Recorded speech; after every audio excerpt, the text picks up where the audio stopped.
বিচারের দাবি এমনও হয়, প্রতিবাদের হরপ আগুনের পরশমণি ছুঁয়েও তৈরি হয়। তিলোত্তমার বিচারের দাবিতে অভিনব কর্মসূচি নিলেন আরজি করের জুনিয়র চিকিৎসক স্বাস্থ্যকর্মীরা। তিলোত্তমা কারুর কাছে দিদি, কারুর কাছে সহকর্মী, কারুর কাছে সিস্টার, কারুর কাছে আবার ডাক্তার ম্যাডাম। সেই তিলোত্তমার জন্য সকলে মিলে মানববন্ধন করে, মোমবাতি হাতে মানববন্ধন করে একেবারে আরজি করের এমার্জেন্সি গেট থেকে পিজেবি বিল্ডিং পর্যন্ত সুদীর্ঘ পথ তারা এইভাবে দাঁড়িয়ে রইলেন। তাদের একটাই বক্তব্য যে তিলোত্তমার বিচারের দাবিতে তারা লড়ছেন, দোষীরা যেন শাস্তি পায়। আশা আছে, সুপ্রিম কোর্টের উপরে আশা আছে, জাস্টিস তো নিতেই হবে, না হলে পুরো দেশবাসী অন্ধকারে ডুবে যাবে।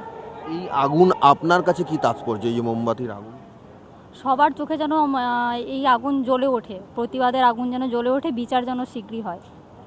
প্রতিবাদের আগুন যেন জ্বলে ওঠে। প্রতিবাদের আগুন জানাতে চালাচ্ছেন একদম গণতান্ত্রিক উপায়, শান্তিপূর্ণভাবে। আজকে আপনারা কর্তব্যরত অবস্থাতেই এসছেন, কোথাও কি বোঝানোর চেষ্টা করছেন যে আপনারাও এই আন্দোলনের পাশেই রয়েছেন এবং রোগী পরিষেবাও দিচ্ছেন? দুটো একই। আমরা রোগী পরিষেবা দেওয়ার সাথে সাথে এই আন্দোলনেও যোগদান করছি, কারণ আমরা অল্টারনেটিভভাবে আমরা নিজেদের মধ্যে পরিষেবা চালু রেখেছি, কারণ আমরা চাই না কখনোই এমার্জেন্সি সার্ভিস পুরোপুরি বন্ধ হয়ে যাক। ট্রমা কেয়ারের সামনে ঠিক দীপাবলির রাতে যেমন হয় সেরকম প্রতিবাদের মোমবাতি জ্বলছে, আলো জ্বলছে ট্রমা কেয়ারের জানলার পাশে। যারা ভেতরে ডিউটিতে রয়েছেন, হয়তো নেমে আসতে পারছেন না রোগীর জন্য, তারাও কিন্তু তাদের যে সমর্থন এই প্রতিবাদের প্রতি, সেই সমর্থন তারা এখানে জ্বালিয়েছেন। তারা হয়তো নেমে আসতে পারেননি, এইভাবে যে সুদীর্ঘ যে মানববন্ধন আছে সেখানে হয়তো তারা নেমে আসতে পারেননি, কিন্তু জানলায় তারা মোমবাতি হাতে দাঁড়িয়ে রয়েছেন, আলো নিভিয়ে, করিডোরের আলো নিভিয়ে। এসএনসিইউ বিভাগের সামনে, এসএনসিইউ বিভাগ জরুরি বিভাগ, সব সময় সেখানে চিকিৎসক নার্সদের উপস্থিতি প্রয়োজন হয়। সেই বিভাগের যারা রয়েছেন তারাও কিন্তু একই সঙ্গে নিজেদের কর্তব্যও পালন করছেন, আবার মোমবাতি হাতে প্রতিবাদের আগুনটাও জ্বালাচ্ছেন। বিচারের দাবিতে আগুনের পরশমণি, সে আগুনের পরশমণি তৈরি করছেন। এবং এই যে মিছিল, সুদীর্ঘ মিছিল, এখানে ট্রমা কেয়ারের সামনে গাইনি বিল্ডিং, এসএনসিইউ বিভাগ, এখানে সার্জারি বিভাগ,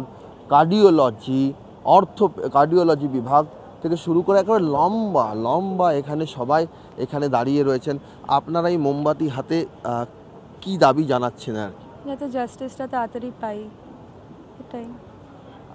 এই প্রতিবাদ নিয়ে মানুষের মধ্যে একটা অন্যরকম কথা বলারও চেষ্টা হচ্ছে যে পরিষেবা ব্যাহত হচ্ছে। আপনার মনে করেন যে পরিষেবা ব্যাহত? একদমই না। আমার হাজব্যান্ড ডক্টর, আমি দেখি যে হচ্ছে যে এখানে সিনিয়র ডক্টরসরা অ্যাক্টিভলি করছে, রোগীর চিকিৎসা করছে, এমার্জেন্সি ফাংশনাল অ্যাডমিশন হচ্ছে, কেউই তো ফিরছে না এখান থেকে।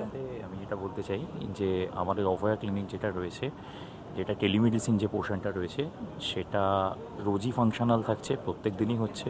এবং নিশ্চয়ই আপনারা শুনেছেন যে রবিবার দিন যেদিন ছিল সেদিন আমাদের একটা অভয়া ক্লিনিক একদম যেরকম স্বাস্থ্য যেরকম হচ্ছে গিয়ে হেলথ ক্যাম্প হয় সেরকম ক্যাম্পের মতো ক্যাম্পও হয়েছিল।